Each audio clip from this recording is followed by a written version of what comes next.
Hello मेरे प्यारे साथियों, तो इस क्लास में हम डिस्कस करने वाले हैं UP police constable previous year के पेपर के बारे में। तो यहाँ पे आप सभी को बता दें, यूपी पुलिस कांस्टेबल 2018 का जो एग्जाम हुआ था उसमें सेकंड पाली का पेपर मैं आप सभी को कंप्लीट यहाँ पे बताने वाला हूँ, जो कि सी सेट था, जिसका एग्जाम आपका 28/1/2019 को करवाया गया था। तो पूरा यहाँ पे पेपर आप देखेंगे तो पूरा सॉल्व पेपर आप सभी को बताने वाला हूँ और आप सभी को पता चल पाएगा कि जो जीके का पोर्शन होता है और अदर पोर्शन होते हैं वो किस टाइप के आते हैं, कौन सा लेवल आता है, जिससे कि आप आने वाली 26,744 जो वैकेंसी आपकी आने वाली है उसकी तैयारी आप कर पाएं। तो चलिए पूरी क्लास को देखते हैं। क्लास अच्छी लगे तो प्लीज़ वीडियो को लाइक शेयर करके चैनल को सब्सक्राइब कर लेना, ताकि इन फ्यूचर आने वाली हर एक अपडेट आप सभी को रेगुलर मिलती रहे। तो यहाँ पे सबसे पहले स्टार्ट करेंगे सामान्य ज्ञान से। तो यहाँ पे पहला प्रश्न दिया गया है, वर्ष 2017 में उत्तर प्रदेश के मुख्यमंत्री के रूप में कौन चुने गए थे। तो यहाँ पे ऑप्शन दिए गए हैं, तो यहाँ पे जो करेक्ट आंसर हो जाएगा वो हो जाएगा Yogi Adityanath. Option number B is the correct answer. अगला आप सभी देखेंगे, नंबर सेकंड पे दिया गया है, निम्नलिखित में से उत्तर प्रदेश का राज्य पक्षी कौन सा है। तो राज्य पक्षी जो हो जाएगा वो हो जाएगा option number D is the correct answer. सारस यहाँ पे बिल्कुल सही उत्तर हो जाएगा। तो इसके नीचे डिटेल भी आप सभी को दी गई है और आप सभी को बता दूंगा कि कैसे आप इन पेपर को डाउनलोड कर सकते हैं। नंबर 3 पे दिया गया, वर्ष 1937 से 1950 तक उत्तर प्रदेश को किस नाम से जाना जाता था। तो यहाँ पे ऑप्शन नंबर बी बिल्कुल सही उत्तर हो जाएगा, Sanyukt Prant. Option number B is the correct answer. अगला प्रश्न देखेंगे, नंबर 4 आप सभी को दिया गया है, उत्तर प्रदेश के किस शहर में भगवान शिव के सम्मान में कैलाश मेला आयोजित किया जाता है। तो सही उत्तर होगा आगरा। आगरा में प्रत्येक वर्ष जो आपका होता है वो कैलाश मेला निकाला जाता है। तो ऑप्शन ए यहाँ पे बिल्कुल सही उत्तर हो जाएगा। नंबर 5 दिया गया, उत्तर प्रदेश में सबसे लंबी नहर कौन सी है। तो ऑप्शन बी यहाँ पे सही उत्तर हो जाएगा, शारदा नहर। Option number B is the correct answer. Number 6 दे रखा, उत्तराखंड किस वर्ष अस्तित्व में आया। तो यहाँ पे सही उत्तर हो जाएगा ऑप्शन नंबर ए, 2000 में, सन 2000 में आपका उत्तराखंड अस्तित्व में आया। तो यहाँ पे आप सभी को बता दें 9 नवंबर 2000 को उत्तर प्रदेश का विभाजन कर उत्तराखंड राज्य का निर्माण किया गया था। नंबर 7 दिया गया, 1930 में सीवी रमन ने किसके लिए नोबेल पुरस्कार जीता था। तो करेक्ट आंसर जो हो जाएगा वो हो जाएगा भौतिक शास्त्र। Option number C is the correct answer. Number 8 दिया गया, विक्रम सेठ द्वारा लिखी गई कौन सी किताब एक कविता के रूप में 10 नीति कथाओं का संग्रह है। तो उत्तर हो जाएगा बिस्ली टेल्स। Option number B is the correct answer. Number 9 दिया गया है, हरिवंश राय बच्चन द्वारा लिखी गई आखिरी कविता का नाम क्या है। तो यहाँ पे सही उत्तर हो जाएगा option number A, 1 November 1984। Option number A is the correct answer. Number 10 दिया गया, रक्त समूह की प्रणाली की खोज किसने की थी। तो यहाँ पे जो सही आंसर हो जाएगा वो हो जाएगा Landsteiner. Option number D is the correct answer. तो इससे आपको ये भी पता चल पाएगा कि किस टाइप के कौन से पोर्शन से सबसे ज़्यादा क्वेश्चन पूछे जाते हैं। नंबर 11 में दिया गया, एक कंप्यूटर फर्म है जो औद्योगिक नियंत्रण प्रणाली का निशाना बनता है, इसने 2007 में ईरान के परमाणु कार्यक्रम पर आक्रमण किया था। तो यहाँ पे जो सही आंसर हो जाएगा वो हो जाएगा Stuxnet. Option number B is the correct answer. Number 12 दिया गया, तमिलनाडु और श्रीलंका के मन्नार जिले के बीच मौजूद जल संधि को कहा जाता है। तो जल संधि को कहा जाता है मलिकुकंडू। Option number D is the correct answer. Sorry, यहाँ पे गलत उत्तर बता दिया मैंने आप सभी को। यहाँ पे जो सही उत्तर हो जाएगा वो हो जाएगा option number B is the correct answer, Palk जल डमरू मध्य। तमिलनाडु और श्रीलंका के बीच में पूछा गया कि मन्नार जिले के बीच में जो मौजूद जल संधि है उसे कहा जाता है पाक जल डमरू मध्य, जो कि श्रीलंका को अलग करता है। तो ऑप्शन नंबर बी यहाँ पे करेक्ट आंसर हो जाएगा। नंबर 13 दिया गया, निम्नलिखित में से संयुक्त राज्य अमेरिका के किस राज्य की सीमा संयुक्त राज्य के किसी अन्य राज्य की सीमा के साथ साझा नहीं करता। तो यहाँ पे जो सही उत्तर हो जाएगा वो हो जाएगा Alaska. Option number B is the correct answer. Number 14 दिया गया, दुनिया का तीसरा सबसे अधिक जनसंख्या वाला देश कौन सा है। तो यहाँ पे सही उत्तर हो जाएगा संयुक्त राज्य America. Option number C is the correct answer. 15वां दे रखा है, निम्नलिखित में से कौन सा संयुक्त अरब अमीरात का एक अमीरात नहीं है। तो यहाँ पे जो सही उत्तर हो जाएगा वो हो जाएगा Muscat. Option number A is the correct answer. 16वां दे रखा है, निम्नलिखित में से कौन सा शहर बहरीन की राजधानी है। तो बहरीन की राजधानी जो हो जाएगा वो हो जाएगा Manama. Option number C is the correct answer. 17 दे रखा है, पहली महिला लोकसभा अध्यक्ष थी। तो करेक्ट आंसर हो जाएगा Meira Kumar. Option number B is the correct answer. 18वां दे रखा है, स्वतंत्रता संग्राम 1857 का सिपाही विद्रोह किस शहर से शुरू हुआ था। तो करेक्ट उत्तर हो जाएगा option number D is the correct answer, Meerut. तो आप सभी देख सकते हैं कि अभी जितने बार क्वेश्चन आप सभी ने देखे होंगे वो सभी बेसिक टाइप के क्वेश्चन आप सभी को मिलेंगे। तो फिलहाल एसएससी जीडी अन्य कोई भी गवर्नमेंट एग्जाम देखेंगे तो उन सभी में फंसाने वाले क्वेश्चन होते हैं, जबकि आपको यूपी पुलिस कांस्टेबल में ऐसे क्वेश्चन देखने के लिए नहीं मिलेंगे, बहुत ही बेसिक मिलेंगे। अगर आपने थोड़ी भी ढंग से तैयारी की है तो आसानी से आप बिल्कुल सही उत्तर यहाँ पे दे पाएंगे।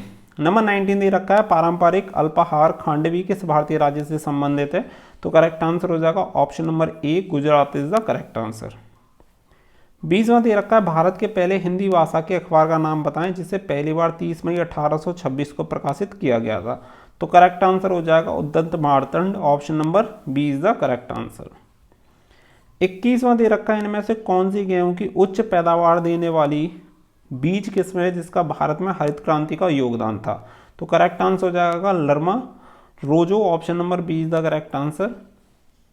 22वां दे रखा है फरवरी 1948 में भारतीय संविधान के प्रारंभिक मसौदे को किसने तैयार किया था, तो सही उत्तर हो जाएगा Benegal Narasimha Rao, option number D is the correct answer, B N Rao. ठीक है, बी एन राव के नाम से ज़्यादा याद रहता है, बेनेगल नरसिंह राव आ जाएगा तो आप कंफ्यूज हो जाओगे, लेकिन बी एन राव आप सभी को याद होगा, तो बी एन राव यहाँ पे सही आंसर हो जाएगा। तो बी एन राव भारत की संविधान सभा के सदस्य थे। बी एन राव एक भारतीय सिविल सेवक, राजनयिक और न्यायवादी थे। वर्ष 1850 से 1952 तक संयुक्त राष्ट्र सुरक्षा परिषद में भारत के प्रतिनिधि भी रहे। बी एन राव को वर्ष 1946 में संविधान सभा का सलाहकार नियुक्त किया गया। इन्होंने ही संविधान का प्रारूप तैयार किया था। तो काफ़ी बार आप सभी को देखने के लिए मिल जाता है कि संविधान सभा का सलाहकार कौन था, तो संविधान सभा का जो सलाहकार हो जाएगा वो हो जाएगा बी एन राव हो जाएगा। तो यहाँ पर सही उत्तर क्या हो जाएगा, option number D is the correct answer. Number 23 दे रखा है उम्मेद भवन पैलेस किस शहर में स्थित है, तो करेक्ट आंसर हो जाएगा Jodhpur, option number B is the correct answer. 24वां दे रखा है लावणी किस भारतीय राज्य का प्रसिद्ध लोक नृत्य है, तो करेक्ट आंसर हो जाएगा option number B is the correct answer, Maharashtra. 25वां दे रखा है वह कौन सा अंतिम वर्ष था जब भारत में रेल बजट और केंद्रीय बजट अलग अलग प्रस्तुत किया गया था, तो सही उत्तर हो जाएगा option number A is the correct answer. 2016 आप सभी को पता है अंतिम था, उसके बाद से आप सभी का अलग अलग एक ही साथ होने लग गया। तो वो कौन सा वर्ष था जब भारत में रेल बजट और केंद्रीय बजट अलग अलग प्रस्तुत किया गया, तो 2016 में अंतिम बार अलग अलग बजट प्रस्तुत किया गया था। उसके बाद से ये प्रोसीजर हो गया कि दोनों को एक साथ जारी किया जाता है। 26वां दे रखा 1773 से 1785 तक वस्तुतः भारत के पहले गवर्नर जनरल कौन थे, तो आप सभी को पता ही है Warren Hastings, option number A is the correct answer. 27वां दे रखा निवेश जानकारी और क्रेडिट रेटिंग एजेंसी ICRA का मुख्यालय है, तो करेक्ट आंसर हो जाएगा ऑप्शन नंबर सी, गुरुग्राम, यानी आप सभी को पता है हरियाणा में स्थित है। 28वां दे रखा भारत सरकार ने निम्नलिखित में से किस द्वीप में पर्यटन को अवैध बना दिया, तो सही उत्तर हो जाएगा सेंटिनल द्वीप, option number D is the correct answer. अगला दे रखा है नंबर 29 सितंबर 2018 में किस भारतीय राज्य के पहले नागरिक विमान पतन का उद्घाटन किया गया, तो उत्तर हो जाएगा option number A, Sikkim is the correct answer. 30 दे रखा है स्वतंत्र भारत के पहले रक्षा मंत्री थे, तो यहाँ पर सही उत्तर हो जाएगा बलदेव सिंह। 31वां दे रखा है सरदार वल्लभ भाई पटेल की स्टैचू ऑफ यूनिटी किस नदी पर स्थित है, तो करेक्ट आंसर आप सभी को हो जाएगा option number A is the correct answer, Narmada यहाँ पे बिल्कुल सही उत्तर हो जाएगा। 32वां दे रखा है पुष्प के किस हिस्से में पराग का उत्पादन होता है, तो सही उत्तर हो जाएगा परागकोश, option number C is the correct answer. 33वां दे रखा है कौन सा जीवाणु अंडाकार या गोलाकार होता है, तो करेक्ट आंसर हो जाएगा Cocos, option number B is the correct answer. 34 दे रखा है बैंगनी रंग की प्रकाश तरंग दैर्घ्य लगभग होती है तो कितनी होती है, option number C is the correct answer. 455 से 390 mm होती है, तो करेक्ट आंसर हो जाएगा option number C is the correct answer. 35 दे रखा मक्खन का उदाहरण है, तो मक्खन किसका उदाहरण है, option number C is the correct answer, पायस यहाँ पे उनको सही उत्तर हो जाएगा। 36 निम्न में से किस लवण में क्रिस्टलन जल के 10 अणु नहीं होंगे, तो करेक्ट आंसर हो जाएगा एप्सम सॉल्ट, तो option number D is the correct answer. 37 दे रखा है वर्ष 1887 में इलाहाबाद विश्वविद्यालय की स्थापना किसने की थी, तो करेक्ट आंसर हो जाएगा sir William Muir, option number C is the correct answer. 38 देखेंगे पहली महिला मुख्यमंत्री वर्ष 1963 में नियुक्त की गई थी, उन्होंने किस भारतीय राज्य सरकार का नेतृत्व किया, तो आप सभी को पता ही है option number A is the correct answer, option number ए यहाँ पर बिल्कुल सही उत्तर हो जाएगा। तो भारत की पहली प्रथम महिला मुख्यमंत्री सुचेता कृपलानी थी, आप सभी को पता ही है, तो उत्तर प्रदेश की ये सबसे पहली महिला मुख्यमंत्री बनी थी 1963 से लेकर 1967 के बीच में, तो यहाँ पे सही आंसर हो जाएगा option number A is the correct answer, तो यहाँ पे ये आप सभी का सरोजनी नायडू भी आप सभी को पता है राज्यपाल बनी थी, वो भी उत्तर प्रदेश की थी। तो टोटल आप सभी ने क्वेश्चन देख लिए, 38 क्वेश्चन आप सभी को यहाँ पे देखने के लिए मिले। तो 38 जो क्वेश्चन का लेवल था वो बिल्कुल बेसिक टाइप के क्वेश्चन आप सभी को देखने के लिए मिलते हैं। यानी अगर आपने बेसिक से भी तैयारी की है तो डेफिनेटली आप सभी का आराम से यहाँ पे यूपी पुलिस कांस्टेबल का एग्जाम निकल सकता है। तो ऐसा ही कंटिन्यू मैं आप सभी के लिए वीडियोस बनाता रहूँगा, जिससे कि आप सभी को जो पूरा है क्लियर होता चलेगा। तो यहाँ पे आप सभी का जीके का जो पोर्शन है वो पूरा क्लियर हो गया। अब देखिए मैं हिंदी की तरफ चलता हूँ। हिंदी पे यहाँ पे आप सभी को दिखा देता हूँ कि हिंदी में किस तरीके के क्वेश्चन यहाँ पे आप सभी के लिए पूछे जाते हैं। चले हिंदी यहाँ पे देखेंगे तो नंबर 114 से स्टार्ट होता है। निम्नलिखित प्रश्न में 4 विकल्पों में से उस सही विकल्प का चयन करें जो अशुद्ध वाक्यों को सिद्ध रूप में सबसे अच्छा विकल्प है। तो मैंने गांव जाना है, तो ये गलत तरीके से लिखा गया है। इसे सही प्रकार से किस तरीके से लिखा जा सकता है, ये यहाँ पे आप सभी से पूछा गया है। यानी शुद्ध वाक्य का आपको चयन करना है। ऊपर वाला अशुद्ध है, इसके लिए शुद्ध वाक्य आप सभी को बताना है। तो यहाँ पे जो शुद्ध वाक्य हो जाएगा वो हो जाएगा मुझे गाँव जाना। Option number B is the correct answer. Sorry. Number 15 दे रखा है, छंद में प्रयुक्त अक्षर को क्या कहा जाता है। तो यहाँ पर सही उत्तर हो जाएगा option number D is the correct answer, word उसे कहा जाता है। नंबर 16 दिया गया, निम्नलिखित में से 4 प्रश्न विकल्पों में से उस विकल्प का चयन करें जो दिए गए मुहावरे का सही अर्थ वाला विकल्प है। जैसे लोहा मानना, तो लोहा मानना का सही अर्थ क्या होगा, मूर्ख बनाना, प्रभाव मानना, हार मानना या लाभ होना। तो लोहा मानना का मतलब होता है प्रभाव मानना, यानी उसका एक प्रभावशाली तरीके से उसकी बात को मान लेना। तो यहाँ पे जो सही उत्तर हो जाएगा वो हो जाएगा प्रभाव मानना। नंबर 117 दे रखा है, रसों का राजा किस रस को कहा जाता है। तो करेक्ट आंसर क्या हो जाएगा, option number B is the correct answer, श्रृंगार रस को आपका रसों का राजा कहा जाता है। 118 दे रखा है, निम्नलिखित में से प्रश्न में 4 विकल्पों में से उस सही विकल्प का चयन करें जो निर्देशानुसार वाक्य परिवर्तन वाला सही विकल्प है। तो आप इस किताब को पढ़ें, क्रमवाच्य जैसे आप सभी को दे रखा है। तो यहाँ पे जो सही आंसर हो जाएगा वो हो जाएगा इस वाक्य को आपके द्वारा पढ़ा गया, तब जाके आपका एक कर्मवाच्य बनेगा। तो ऑप्शन नंबर ए यहाँ पे बिल्कुल सही आंसर हो जाएगा। 119 दे रखा है, किसी के द्वारा कहे वचन को ज्यों की त्यों लिखने के लिए चिन्ह का प्रयोग किया जाता है। तो यहाँ पे जो सही उत्तर हो जाएगा वो हो जाएगा अर्धविराम। Option number D is the correct answer. 120 दिया गया, निम्नलिखित में प्रश्न में 4 विकल्पों में से दिए गए शब्द का सही समास वाला विकल्प पहचानिए। तो चंद्रशेखर, तो चंद्रशेखर का आप सभी को यहाँ पे समास पूछा गया। तो यहाँ पे जो सही आंसर हो जाएगा वो हो जाएगा चंद्र है शिखर पर जिसके। तो यहाँ पे जो सही उत्तर हो जाएगा वो हो जाएगा option number A is the correct answer. 121 देखेंगे, निम्नलिखित प्रश्न में से 4 विकल्प दिए गए हैं जिनमें से उस विकल्प का चयन करें जो शब्द वाक्य का सबसे अच्छा एक विकल्प है। तो यहाँ पे जो सही उत्तर हो जाएगा वो हो जाएगा option number C is the correct answer, हतोत्साहित। Option number C is the correct answer, जिसका उत्साह नष्ट ना हो गया हो, सॉरी नष्ट हो गया हो। तो हतोत्साहित हो जाएगा कि हतोत्साहित हो गया भाई वो, तो उसका उत्साह नष्ट हो गया है। तो यहाँ पे सही उत्तर हो जाएगा option number C is the correct answer.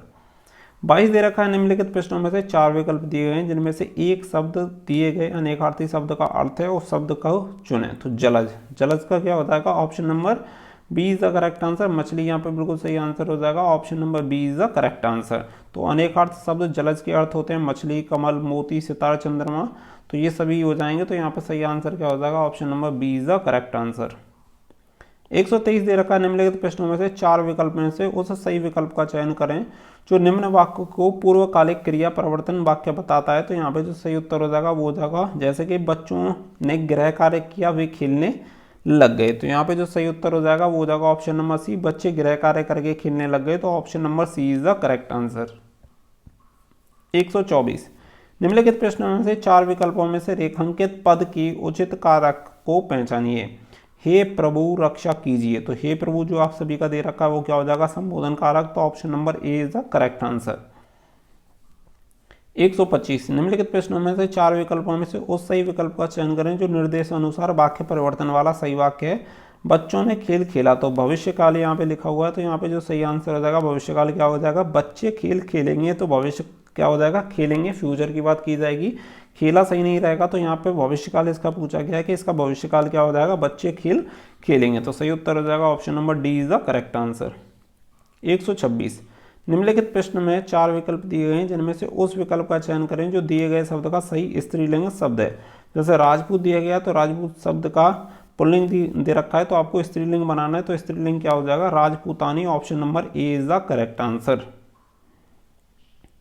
127 निम्नलिखित प्रश्न में 4 विकल्प दिए गए हैं, उनमें से उस विकल्प का चयन करें जो दिए गए शब्द का सही स्त्रीलिंग शब्द है। जैसे तपस्वी हो गया तो तपस्वी का सही स्त्रीलिंग शब्द क्या हो जाएगा, तो ऑप्शन नंबर ए तपस्विनी, option number A is the correct answer यहाँ पे हो जाएगा। 128 दिया गया, नीचे दिए गए शब्द का सही बहुवचन रूप वाला विकल्प पहचानिए। तो तलवार का बहुवचन आप सभी को बताना है कि तलवार का बहुवचन क्या हो जाएगा, तलवार है, option number A is the correct answer. 129 दे रखा, ह्रस्व व दीर्घ इनमें से किसके प्रकार हैं, तो यहाँ पे किसके प्रकार हो जाएंगे, स्वर के प्रकार हो जाएंगे, तो option number A is the correct answer. 130 इनमें से कौन सा ऊष्म व्यंजन है, तो व्यंजन जैसे वर्णमाला वाला जब आप चैप्टर कंप्लीट कर लेंगे तो वर्णमाला के बाद आप सभी को पता चल जाएगा कि ऊष्म इसमें से कौन सा शब्द है और नहीं। आप सभी को जब भी पूछेगा तो यहाँ पे जो सही आंसर हो जाएगा वो कौन सा हो जाएगा, option number C is the correct answer. अंतस्थ तो या रा लावा आप सभी के होते हैं, या रा लावा होते तो आपके अंतस्थ हो जाते। ऊष्म की पास पूछी गई है तो आप सभी को पता है सा और सा वाला और हा, ये सभी आपके ऊष्म होते हैं। तो यहाँ पे जो सही उत्तर हो जाएगा वो हो जाएगा option number C is the correct answer. 131 दिया गया है, दी गई जोड़ियों में से कौन सी जोड़ी संज्ञा व उससे बनने वाले विशेषण शब्द हैं, तो यहाँ पे सही उत्तर हो जाएगा पक्ष व पाक्षिक, तो option number A is the correct answer. 32 दे रखा है 132, सर्वनाम वाले वाक्यों में लिंग का पता कैसे चलता है, तो किससे पता चलता है, क्रिया से पता चलता है, तो ऑप्शन नंबर ए यहाँ पे सही उत्तर हो जाएगा। नंबर 133 दे रखा है, जायसी द्वारा रचित प्रसिद्ध रचना कौन सी है, तो सही आंसर हो जाएगा पद्मावत। तो पद्मावत किसके द्वारा लिखी गई है, जायसी के द्वारा, तो option number A is the correct answer. 134 दे रखा है, भारत दुर्दशा किस प्रसिद्ध लेखक द्वारा रचित उपन्यास है, तो करेक्ट आंसर हो जाएगा Bharatendu Harishchandra, option number D is the correct answer. 135 देखेंगे, नीचे दिए गई रचनाएं किस कवि की हैं, तो चिदम्बरा, उत्तरकला और बूढ़ा चांद पल्लव, तो यहाँ पे जो सही आंसर हो जाएगा वो हो जाएगा सुमित्रानंदन पंत। ये सभी कविताएं जो लिखी गई हैं वो सुमित्रानंदन पंत के द्वारा लिखी गई है। जैसा कि आप सभी को पता है चिदम्बरा को ज्ञानपीठ पुरस्कार भी दिया जा चुका है, तो यहाँ पे जो सही आंसर हो जाएगा वो क्या हो जाएगा, option number A is the correct answer. ठीक है, चलो 136 दे रखा है, सर्वेश्वर दयाल सक्सेना को किस रचना के लिए साहित्य अकादमी पुरस्कार दिया गया था, तो करेक्ट आंसर हो जाएगा option number A is the correct answer, खूंटियों पर टंगे लोग, option number A is the correct answer. अब इसके बाद आप सभी को गद्यांश दिया गया, तो गद्यांश आप सभी को इस तरीके से पढ़ना है, तो गद्यांश को पढ़ के फिर आप सभी को इसके आंसर देना है, तो आप सभी इसके बिल्कुल करेक्ट आंसर यहाँ पे दे पाएंगे। तो ये सारे ऑप्शन आप सभी को इसमें से रीड आउट करके आपको इसके आंसर देने रहेंगे, तो यहाँ से रीड आउट करके आंसर दे पाएंगे। अब यहाँ पे 141 पर आ जाते हैं, विरूपाक्ष का समानार्थी शब्द पहचानिए, तो विरूपाक्ष का जो समानार्थी शब्द हो जाएगा वो हो जाएगा विलक्षण नेत्रों वाला, option number A is the correct answer. 142 दे रखा, निम्नलिखित प्रश्नों में 4 विकल्पों में से उस सही विकल्प का चयन करें जो दिए गए पद्य के उचित अलंकार रूप का सबसे अच्छा विकल्प है, तो यहाँ पे जो सही आंसर हो जाएगा वो हो जाएगा option number A is the correct answer. जैसे करली घटा का घमंड घटा, तो ये कौन सा अलंकार है ये आप सभी से पूछा गया है, तो ये कौन सा हो जाएगा, यमक, क्योंकि यहाँ पे घटा घटा 2 बार आ रहा है और इसका अर्थ जो हो जाएगा डिफरेंट हो जाएगा, अलग अलग हो जाएगा, तो इसीलिए सही उत्तर हो जाएगा यमक। अगला आप सभी को यहाँ पे दे रखा है 143, निम्नलिखित प्रश्नों में से 4 विकल्पों में से उस सही विकल्प का चयन करें जो रेखांकित शब्दों के सही अव्यय के भेद हों। दरवाजे के बाहर कोई खड़ा है, तो कौन खड़ा है, तो यहाँ पे पता नहीं है, तो इसलिए जो सही का बात हो जाएगी वो हो जाएगी संबोधक अव्यय, तो यहाँ पे ऑप्शन नंबर सी सही आंसर हो जाएगा। 144 दे रखा है, निम्नलिखित प्रश्नों में से 4 विकल्पों में से उस विकल्प का चयन करें जो दिए गए शब्द का सही समान वाला अर्थ है, तो यहाँ पे जो सही उत्तर हो जाएगा वो हो जाएगा तवाई, option number A is the correct answer. नाश का मतलब पूछा गया, नाश का मतलब हो जाएगा तवाई। 145 निम्नलिखित प्रश्नों में से 4 विकल्पों में से उस विकल्प का चयन करें जो सही विकल्प है। उपसर्ग शब्द के में लगते हैं, तो क्या लगते हैं, ऑप्शन नंबर बी आरंभ, तो उपसर्ग शब्द के आरंभ में लगते हैं, तो करेक्ट आंसर हो जाएगा ऑप्शन नंबर बी आरंभ।